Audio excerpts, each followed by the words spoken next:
നമസ്കാരം. ന്യൂസ് കേരള പ്രധാന വാർത്തകളുമായി CK നാസർ കാഞ്ഞങ്ങാട്. കോഴിക്കോട് പുതിയ ബസ് സ്റ്റാൻഡിലെ വസ്ത്രവ്യാപാരശാലയിലുണ്ടായ വൻ തീപിടുത്തം നിയന്ത്രണ വിധേയമായി.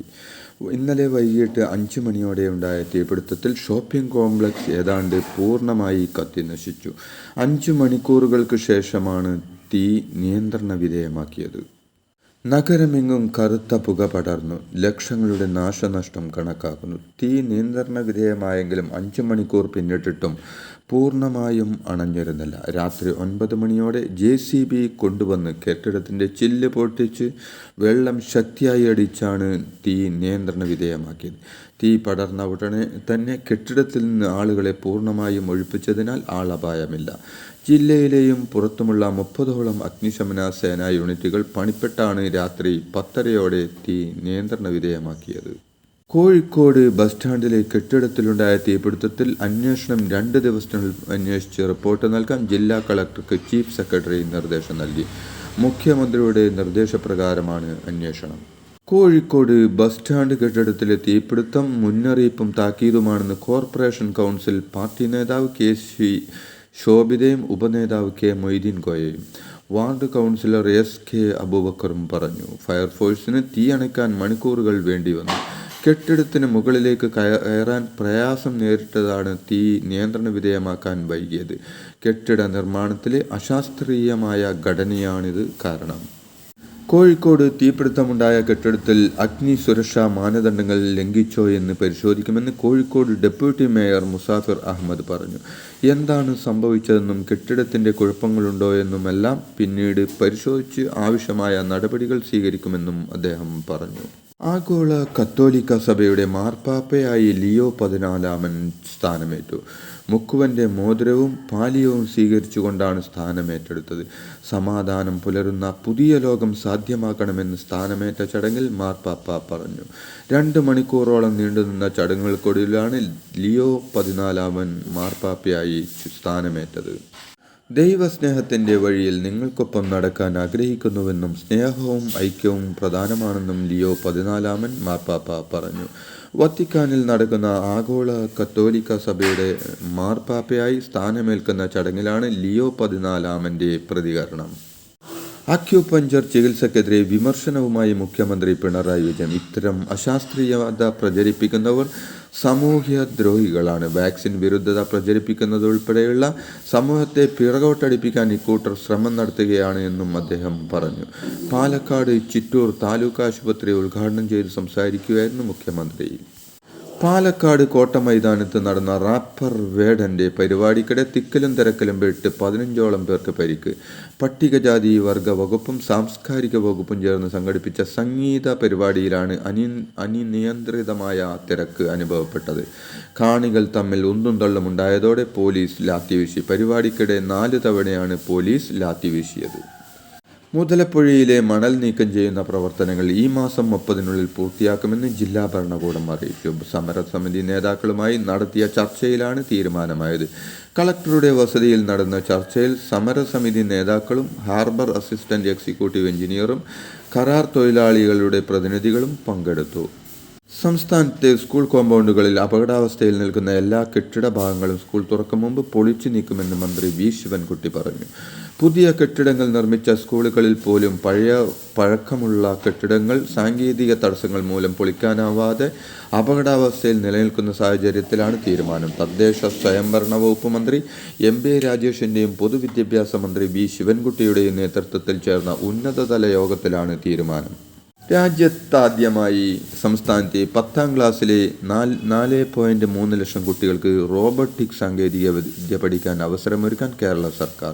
സംസ്ഥാനത്തെ ഹൈസ്കൂളുകളിൽ ഇതിനായി കൈറ്റ് വഴി 29,000 റോബോട്ടിക് കിറ്റുകളുടെ വിതരണം പൂർത്തിയാക്കിയതായി മന്ത്രി V ശിവൻകുട്ടി പ്രഖ്യാപിച്ചിരുന്നു. നീതി ആയോഗ് റിപ്പോർട്ട് ആധാരമാക്കിയെന്ന് തെറ്റിദ്ധരിപ്പിച്ച് കേരളത്തിലെ സർവകലാശാലകളെ ഇകഴ്ത്തി ചില മാധ്യമങ്ങളിൽ വന്ന വാസ്തവ വിരുദ്ധമാണെന്ന് ഉന്നത വിദ്യാഭ്യാസ സാമൂഹ്യനീതി മന്ത്രി ഡോക്ടർ R ബിന്ദു പറഞ്ഞു. 2025 ഫെബ്രുവരിയിലെ നീതി ആയോഗ് റിപ്പോർട്ടിലെ വസ്തുതകൾ ഉദ്ധരിച്ചാണ് മന്ത്രി ബിന്ദുവിൻ്റെ വിശദീകരണം. ഗീവർഗീസ് മാർ കൂർലിയോസിനെ വീണ്ടും മെത്രോപോലിത്തയായി നിയമിച്ചു. നിരണം ഭദ്രാസനത്തിൻ്റെ ചുമതലയിലേക്കാണ് വീണ്ടും നിയമിതനായത്. 2023 കുർലിയോസ് സ്വയം ചുമതല ഒഴിഞ്ഞിരുന്നു. ഗീർവർഗീസ് മാർ ബർണബാസ് യാക്കോബായ സഭ നിരണം ഭദ്രാസനത്തിൻ്റെ സഹായ മെത്രോപോലിത്ത സ്ഥാനം രാജിവെച്ചു. കൊച്ചിയിൽ ED ഉദ്യോഗസ്ഥൻ പ്രതിയായ വിജിലൻസ് കേസിൽ അന്വേഷണം നിർണായക വിവരങ്ങൾ പുറത്ത്. തട്ടിപ്പ് പണം ഹവാലയായാണ് കടത്തിയതെന്ന് കണ്ടെത്തൽ.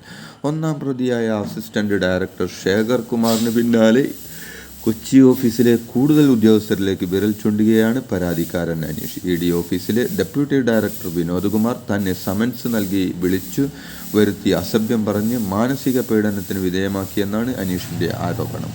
അറസ്റ്റിലായ പ്രതികളുടെ മൊഴികൾക്കപ്പുറമുള്ള തെളിവുകൾ ശേഖരിക്കാനുള്ള ശ്രമത്തിലാണ് വിജിലൻസ്.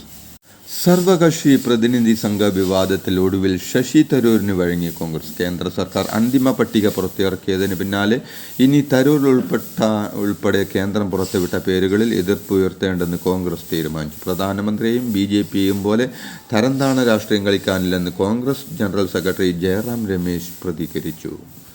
ശശി തരൂരിനെ വിമർശിച്ച് KPCC അച്ചടക്ക സമിതി അധ്യക്ഷൻ തിരുവഞ്ചൂർ രാധാകൃഷ്ണൻ. കോൺഗ്രസ് പാർലമെന്ററി പാർട്ടി അംഗമെന്ന നിലയിൽ തരൂർ എല്ലാ കാര്യങ്ങളും പാർട്ടിയെ അറിയിക്കണമെന്നും പാർട്ടിയെ തള്ളിപ്പറഞ്ഞുകൊണ്ട് മുന്നോട്ട് പോകരുതെന്നും തിരുവഞ്ചൂർ പറഞ്ഞു. ഏത് സ്ഥലം വരെ വേണമെങ്കിലും തരൂരിന് പോകാമെന്നും എന്നാൽ കോൺഗ്രസ് ആയിരിക്കുമ്പോൾ പാർട്ടിക്ക് വിധേയനായിരിക്കണമെന്നും തിരുവഞ്ചൂർ വ്യക്തമാക്കി. കോൺഗ്രസിനുള്ളിലെ BJP സ്ലീപ്പിംഗ് സെല്ലിൽ ബർത്ത് ഉറപ്പിക്കാനുള്ള ശ്രമത്തിലാണ് ശശി തരൂരെന്ന് CPI സംസ്ഥാന സെക്രട്ടറി ബിനോയ് വിശ്വം പറഞ്ഞു. കോൺഗ്രസിനുള്ളിൽ BJP സ്ലീപ്പിംഗ് സെല്ലുണ്ടെന്ന രാഹുൽ ഗാന്ധിയുടെ ആശങ്ക നിസ്സാരമല്ലെന്നും ഭീകരതയ്ക്കെതിരെയുള്ള പോരാട്ടം പോലും പാർട്ടി നേട്ടത്തിനായി BJP ഉപയോഗിക്കുകയാണെന്നും ബിനോയ് വിശ്വം കുറ്റപ്പെടുത്തി. രാജ്യത്തിൻ്റെ നിയമവ്യവസ്ഥയെ മുഴുവൻ വെല്ലുവിളിച്ച ആൾക്കാർക്കെതിരെ 1 മാസമെടുത്താണ് FIR രജിസ്റ്റർ ചെയ്തതെന്നും എന്നാൽ തനിക്കെതിരെ 3 ദിവസത്തിനുള്ളിൽ ജാമ്യമില്ലാ വകുപ്പ് ചുമത്തിയെന്നും G. സുധാകരൻ. നെഗറ്റീവ് പറഞ്ഞ് പോസിറ്റീവ് ആക്കുന്ന പ്രസംഗതന്ത്രമാണ് താൻ ഉപയോഗിച്ചതെന്നും തനിക്കെതിരെ കേസെടുത്തതിൽ ശരിയല്ലാത്ത ആലോചന നടന്നിട്ടുണ്ടെന്നും എന്നാൽ ജയിലിൽ പോകാൻ തയ്യാറാണെന്നും G. സുധാകരൻ പ്രതികരിച്ചു. വിവാഹ വാഗ്ദാനം നൽകി പീഡിപ്പിച്ചെന്ന തൃശൂർ സ്വദേശിനിയുടെ പരാതിയിൽ സീരിയൽ നടൻ റോഷൻ ഉല്ലാസ് അറസ്റ്റിൽ. കൊച്ചി കളമശ്ശേരി പോലീസാണ് ബലാത്സംഗം കുറ്റം ചുമത്തി റോഷനെ അറസ്റ്റ് ചെയ്തത്. പ്രതിയെ പോലീസ് കോടതിയിൽ ഹാജരാക്കി റിമാൻഡ് ചെയ്തു. കോഴിക്കോട് വീണ്ടും വൻ രാസലഹരി വേട്ട. കുന്ദമംഗലത്തിനടുത്ത് കാരന്തൂരിൽ നിന്നാണ് ADMA പിടികൂടിയത്. 2 പേരെ പോലീസ് കസ്റ്റഡിയിലെടുത്തു. കോഴിക്കോട് പോക്കുന്ന് സ്വദേശി മുഹമ്മദ് ഇക്ബാൽ, വാഴയൂർ സ്വദേശി മുഹമ്മദ് റാഫി എന്നിവരാണ് പിടിയിലായത്. ഇവരിൽ നിന്നും 78.84 ഗ്രാം MDA പിടിച്ചെടുത്തത്. കണ്ണനല്ലൂരിൽ മഞ്ഞപ്പിത്തം ബാധിച്ച് ചികിത്സയിലായിരുന്ന ഒരാൾ കൂടി മരിച്ചു. കണ്ണനല്ലൂർ ചെരുക്കോണം സ്വദേശി നീതു 17 ആണ് മരിച്ചത്. നീതുവിൻ്റെ സഹോദരി മീനാക്ഷി 19 കഴിഞ്ഞ ദിവസം മരണപ്പെട്ടിരുന്നു. ഇതോടെ ഇന്നത്തെ പ്രധാന വാർത്തകൾ സമാപിച്ചു. നന്ദി, നമസ്കാരം.